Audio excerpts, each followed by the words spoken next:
नमस्कार, मैं पलक यादव। आप देख रहे हैं न्यूज 24 फर्स्ट एक्सप्रेस। आज की कुछ खास खबरें। कैमूर से खबर आ रही है। कैमूर जिले में विधानसभा चुनाव को लेकर कई पार्टियों में घमासान मचा हुआ है। वहीं कैमूर जिले के चैनपुर विधानसभा के कई दावेदार हैं, लेकिन बीएसपी नेता ओम प्रकाश पांडे उर्फ मुन्ना पांडे ने मीडिया को बताया कि कहा कैमूर जिले के चैनपुर विधानसभा क्षेत्र से अल्पसंख्यक कल्याण मंत्री जमा खान के गांव में 2 वर्ष से नल जल योजना बंद पड़ा हुआ। आज गरीब बेघर बेसहाय लोग भूखों को खाना, प्यासे को पानी नहीं दे सकते और विकास की बात करते हैं। जो चैनपुर का विकास छीनकर मोहनिया में चला जाए, वो अल्पसंख्यक कल्याण मंत्री जमा खान बीएसपी से चुनाव जीतकर एनडीए में चले गए। जनता क्या समझेगी और हमारी बीएसपी पार्टी पूर्ण रूप से बहुमत बनाएगी। देखिए, वो बीएसपी के मंत्री नहीं है, जदयू के मंत्री। हमारी सरकार में कोई सहभागिता नहीं है, सड़कें ही नहीं खराब है। क्या अच्छा है जरा ये बताइए। अरे प्रखंड में कमीशन खोरी चली रहा है, नगर पालिका में चली रहा है, अवैध वन तस्करी अधौरा से हो ही रहा है खुलेआम। अंचल में परिमार्जन के मामले में कई बातें आई, प्रधानमंत्री आवास योजना में कई वायरल हुए वीडियो, कई चीज आए, कर्मचारी पिटाया, क्या क्या नहीं हो रहा है। यह तो दुर्भाग्य है चैनपुर का कि जिस व्यक्ति को जिम्मेवारी मिली चैनपुर के लोगों का सेवा करने के लिए, वो उसका संचालन ठीक तरीके से नहीं कर सके। हाँ, जो इनके पूर्व थे, एनडीए के उम्मीदवार थे, कहते हैं मोहम्मद जमा खान साहब कि हम विकास के लिए नीतीश कुमार जी के साथ गए। तो किशोर बीन जी तो एनडीए के उम्मीदवार थे। जब नीतीश कुमार जी इतना बढ़िया विकास किए थे, तो फिर जमा खान जी 25,000 वोट से कैसे जीते? अगर ये साहब 25,000 वोट से जीते, तो फिर ये उन्हीं के राह पर चल रहे हैं, तो इसका खामियाजा जनता देगी, ये बताएगी कि क्या है।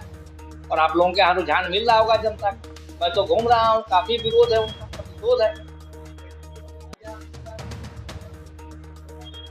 देखिए, काम सर्वोच्च नेतृत्व का है।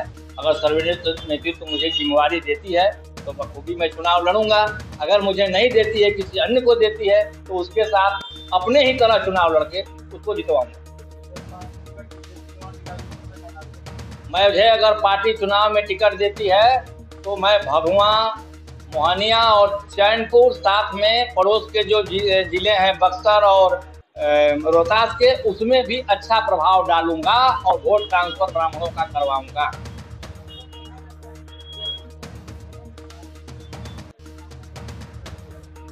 देखिए, पार्टी का उम्मीदवार मैं पिछले दफा था और पार्टी मुझे टिकट नहीं दिया, फिर भी मैं नहीं भागा।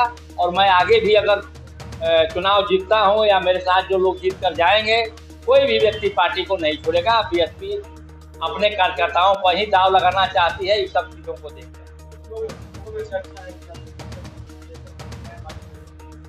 देखिए, ये जो लोग कह रहे हैं कि टिकट मिल चुकी है, उनको जानकारी होगा, मुझे इसकी जानकारी नहीं है। मैं पार्टी का कार्यकर्ता हूँ। बहन जी का जो दिशा निर्देश होगा उस पर मैं चलूंगा। चुनाव लड़ने का उद्देश्य यह है कि समाज सेवा करें, और मैं संघर्ष करते आया हूं, दर्जनों संघर्ष किया हूं। मैं चुनाव नहीं लड़ा हूं, लेकिन संघर्ष दर्जनों किया हूं। चाहे वो बिलाव में पुलिस के द्वारा गोलीकांड हो, या भगवानपुर में गोलीकांड हो, या पुरनचीरों का हत्या हो, या मुंडेश्वरी मामला का माता का विवाद हो प्रांगण का, या वो पर्यटन में जोड़ने के लिए बख्तियार खान साहब का रौजा हो। इस सबके लिए तो मैं रोज ही प्रयास करता रहता हूँ। मैं संत साबिर का भी भक्त हूँ, मैं उसको भी चाहता हूँ पर्यटन में मिल जाए। तो मेरा तो ये कहना है कि जो हमारे यहाँ पुरातत्व से संबंधित और प्राचीनतम और प्रकृति का जो देन है, पर्यटक स्थल, जहाँ आदि मानव सभ्यता से लेके आज तक का हमारे यहाँ जो वस्तु उपलब्ध है, चीजें उपलब्ध है, उसको लोगों के बीच में दर्शाना और दुनिया को बताना कि चैनपुर में हमारे पास ये चीज है, आप आइए यहाँ पर्यटक के रूप में देखने के। मेरी चुनावी रणनीति पार्टी के दिशा निर्देश पर होगी, और पार्टी के दिशा निर्देश के अनुसार मुझे अगर टिकट मिलता है या पार्टी उम्मीदवार बनाती है, तो चैनपुर के लोगों का मैं विधायक होऊंगा, न कि किसी एक व्यक्ति का। मैं 3 मुद्दों पर चुनाव लड़ना चाहता हूँ।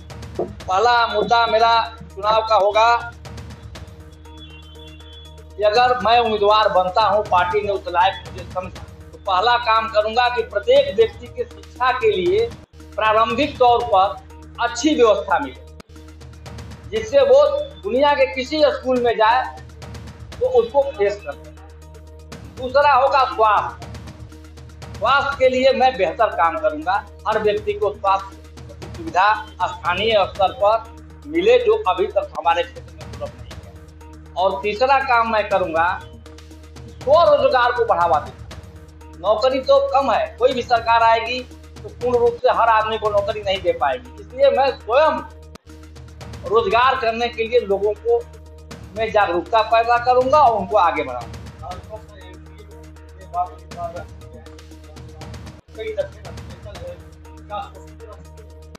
देखिए, अगर विकास हुआ होता तो क्या विकास का पैमाना 3 चीजों पर नापा जाता है।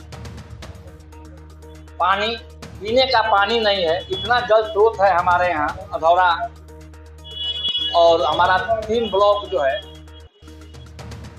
कह लीजिए 4 ब्लॉक, बल्कि भगवानपुर का भाग भी जंगली है, चैनपुर का विभाग भी जंगली है, चांद का भी विभाग दक्षिणी सड़क के दक्षिणी तरफ जंगली है, और अधौरा तो पूरा पहाड़ी ही है। और पानी का पूरा झरना स्रोत और नदी होने के बाद भी पीने के पानी के लिए गांव में लोग तरस रहे हैं। इससे बड़ा दुर्भाग्यपूर्ण बात क्या हो सकता है?